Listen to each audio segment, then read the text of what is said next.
जय करवा चौथ माता की। करवा चौथ की कथा प्राचीन समय की बात है। एक साहूकार था। साहूकार के 7 बेटे और एक बेटी थी। बेटी का नाम वीरावती था।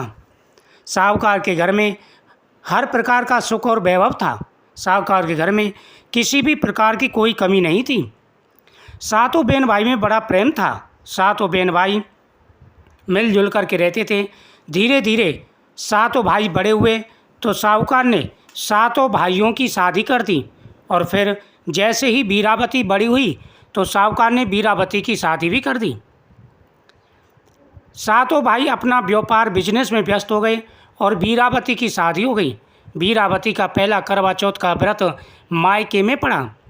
शाम के समय सातों बहन भाई इकट्ठे बैठे थे, क्योंकि भाई बाहर से बिजनेस से आए थे तो खाना खाने बैठे। उन्होंने बहन वीरावती से कहा कि बहन आओ आकर के खाना खा लूँ। बहन वीरावती ने कहा कि भाई आज आपको अकेले ही खाना खाना होगा, क्योंकि आज हमारा करवा चौथ का व्रत है। भाइयों ने कहा कि बहन तुम कब खाना खाओगी। बहन वीरावती ने कहा कि मैं चंद्रमा उदय होने के बाद ही खाना खाऊंगी, चंद्रमा को अर्घ्य देने के बाद में। भाइयों ने विचार किया चंद्रमा तो काफ़ी लेट निकलेगा, क्या जब तक हमारी बहन भूखी रहेगी। लेकिन उनको ये पता नहीं था कि अगर करवा चौथ का व्रत बिगड़ जाए तो उसका कितना बड़ा दंड मिलता है। छोटे भाई ने जाके पहाड़ी पर अग्नि जला दी। भाभियों को ये सब पता था। उससे छोटे ने आकर के बहन वीरावती से कहा कि बहन देखो आपका चंद्रमा निकल आया है, देख कर के अर्घ्य दे लूँ। बहन नादान थी, उसे कुछ भी पता नहीं था। उसने उसको असली चंद्रमा समझ कर के अर्घ्य दे दिया और उसने अपनी भाभियों से कहा कि देखो चंद्रमा निकल आया है, तुम भी अर्घ्य दे लो। भाभियाँ बोली ये चंद्रमा तुम्हारा निकला है, हमारा नहीं, हमारा तो रात को निकलेगा। वीरावती भोजन करने बैठी। पहला कौड़ तोड़ा बाल निकला, दूसरा कौड़ तोड़ा छींक आई, तीसरे में ससुराल से बुलावा आ गया कि तुम्हारे पति की हालत बहुत ही ख़राब है, जल्दी से चलो। वीरावती के लिए उसकी माँ ने कपड़े निकाले तो 3 बार बक्सा खोला, सफ़ेद कपड़े निकले। वह आवड़ी वावड़ी उन्हीं को पहन कर के चल दी। उसकी माता ने उसके कोने में, चुनरी के कोने में एक सोने का सिक्का बांध दिया। कहा कि जो भी तुझे आशीर्वाद दे सुहागिन होने का, उसी को ये सिक्का दे देना और इसमें दोबारा से गांठ मार लेना। वह चलती गई, किसी ने आशीर्वाद नहीं दिया, किसी ने भी सौभाग्यवती भवा का आशीर्वाद नहीं दिया। आखिर में वह अपने ससुराल पहुंची, नंदन दरवाजे पर मिली, उसके पैर पड़े, उसने अखंड सौभाग्य प्राप्ति का आशीर्वाद दिया तो उसने वो सोने का सिक्का उसे दे दिया। वीरावती ने जाकर के देखा उसके पति के शरीर में बहुत सारी सुई नुमा घास उगाई है। पति की मृत्यु हो चुकी है। वीरावती परेशान हो गई, दुखी हो गई। वह वीरावती अपने पति के सिर को गोद में रख कर के वह व्रत रखने लगी और करवा चौथ माता से कहने लगी कि हे माता, ये आपने मुझे कैसा दंड दिया। मुझसे तो भूल से गलती हुई, लेकिन आपने तो इतना बड़ा दंड दे दिया। अब इस प्रकार से वीरावती वहाँ पर आकर के अपने पति की सेवा करने लगी और पूरे 1 साल उसने पति के शरीर की रक्षा की। साल भर के बाद फिर करवा चौथ का व्रत आया। उस दिन करवा चौथ की पूजा थी। उसने अपने दासी से कहा, दासी देख मैं करवा चौथ की कहानी सुनने जा रही हूँ, तू मेरे पति के शरीर की रक्षा करना। इधर वीरावती करवा चौथ की कथा सुनने लगी। उसके पतिव्रत धर्म से करवा चौथ माता ने प्रसन्न होकर के उसके पति को जीवित कर दिया। जैसे ही वो कथा सुनने गई, उसकी दासी ने लास्ट की सुई निकाल दी शरीर से। पति जीवित हो गया, क्योंकि काफ़ी समय हो चुका था, वो भूल चुका था। उसने दासी को अपनी पत्नी समझ लिया और कहा कि मुझे क्या हुआ। बन की महाराज आपको कुछ नहीं हुआ। वीरावती पूजा करके आई, आकर के देखा तो वह तो उसकी रानी बनी बैठी है, वीरावती की जगह पे दासी बनी बैठी है। उसके पति ने पूछा ये कौन है। बन की ये हमारी दासी है। जो दासी वीरावती की जगह पे थी, दासी ने वीरावती को दासी कहा। अब वीरावती दासी बन कर के रहने लगी और अपने समय को इसी प्रकार व्यतीत करने लगी। एक बार उसका पति बाजार जाने लगा।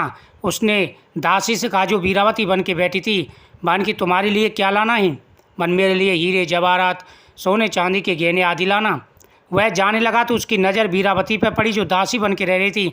उसने कहा कि तुम्हारे लिए क्या लाऊं। बन महाराज मुझे कुछ नहीं चाहिए। बन नहीं, मैं बाजार जा रहा हूँ, अगर तुझे कुछ चाहिए तो बता दी। मन महाराज मेरे लिए गुड्डा और गुड़िया ले आना। मन ठीक है। वो बाजार गया। कुछ समय के बाद में वापस आया तो उसने वीरावती को ला करके गुड्डा और गुड़िया दे दिए। अब वीरावती अपने घर के कमरे में एक जगह पर उनको सास ससुर मान करके बैठा दिया, क्योंकि वीरावती के सास ससुर नहीं थे, और कहती, सुन रे गुड्डा सुन री गुड़िया सुनो हमारो दुख, 12 वर्ष सेवा करी तो न मिलो सुख। इस प्रकार से वह उन गुड्डा गुड़ियाओं को सुनाती थी। उसका पति सुनता और नकली वीरावती से कहता कि वीरावती ये क्या कहती है? मन महाराज ये पागल है, कुछ नहीं कहती। एक बार घर पर नौकरानी नहीं थी जो वीरावती बन के रह रही थी। उसने वीरावती से पूछा, जो नौकरानी बन के रह रही थी, बन के तुम दुखी होकर के क्या गाती हो? मन नहीं महाराज मैं कुछ नहीं गाती। मन नहीं, कोई ना कोई कष्ट तुम्हें है, तुम कुछ ना कुछ गाती हो। मन महाराज मैं आपकी असली वीरावती हूँ, और जो आपके सामने रह रही है, आपके साथ रह रही है, वो मेरी नौकरानी है। मैं पूजा करने गई थी, ऐसे मेरे पहले करवा चौथ का व्रत था, मेरे भाइयों की गलती से मेरा व्रत बिगड़ गया। मैं आपकी सेवा 1 साल से कर रही हूँ, और आज करवा चौथ माता ने आपकी उम्र बढ़ाई है, आपको जीवन दान दिया, तो लास्ट की जो घास का सुईनुमा घास रह गई थी, आखिरी तुनका रह गया था, वो इसने निकाल दिया, और आपने इसको वीरावती समझ लिया। असली वीरावती मैं हूँ आपकी। यह सुन करके उसको बड़ा क्रोध आया। उसने कहा कि मैं इसको अवश्य मैं दंड दूंगा। उसने कहा कि महाराज मुझे किसी से कोई शिकायत नहीं है, मेरे सबक माता ने, करवा चौथ माता ने सुन ली, आपको जीवन दान दे दिया, अब मुझे किसी से कोई शिकायत नहीं है, आप उसे दंड ना दें। उसने कहा कि वीरावती तुम भी धन्य हो, इतना दुख पाके भी और अपनी दासी को बचा रहे हो। कोई बात नहीं है, अब मैं उसे दंड नहीं दूंगा। तो वीरावती ने करवा चौथ माता से हाथ जोड़े, पति पत्नी दोनों ने, और करवा चौथ माता की हर साल व्रत करने लगे। उसी समय से करवा चौथ माता की यह पूजा प्रसिद्ध हुई। जो भी सच्चे मन से करवा चौथ माता की पूजा करते हैं, उनके जीवन में आ रहे सारे कष्ट और परेशानियां तथा दुख दूर हो जाते हैं। सभी को करवा चौथ की यह कथा जरूर सुननी चाहिए। जिस प्रकार से वीरावती को हर प्रकार का सुख और वैभव प्राप्त हुआ, उसी प्रकार से करवा चौथ माता सभी की मनोकामना पूरी करती हैं। धन बढ़ता है, सुख समृद्धि बढ़ती है, जीवन में आ रहे सारे कष्ट और परेशानियां दूर हो जाते हैं। सभी को पूरे नियम के साथ में इस दिन यह व्रत अवश्य रखना चाहिए। जो भी सच्चे मन से इस व्रत को रखते हैं, उनके जीवन में आ रहे सारे कष्ट और परेशानियां दूर हो जाते हैं। जय करवा चौथ माता की। तो सभी करवा चौथ का व्रत करें, पूजन करें, इस कथा को सुनें, और फिर रात को चंद्रमा उदय होने के बाद चंद्रदेव को आप अर्घ्य देंगे, और फिर आप व्रत का पारण करेंगे तो करवा चौथ माता आपकी हर मनोकामना पूरी करेंगी। जय करवा चौथ माता की।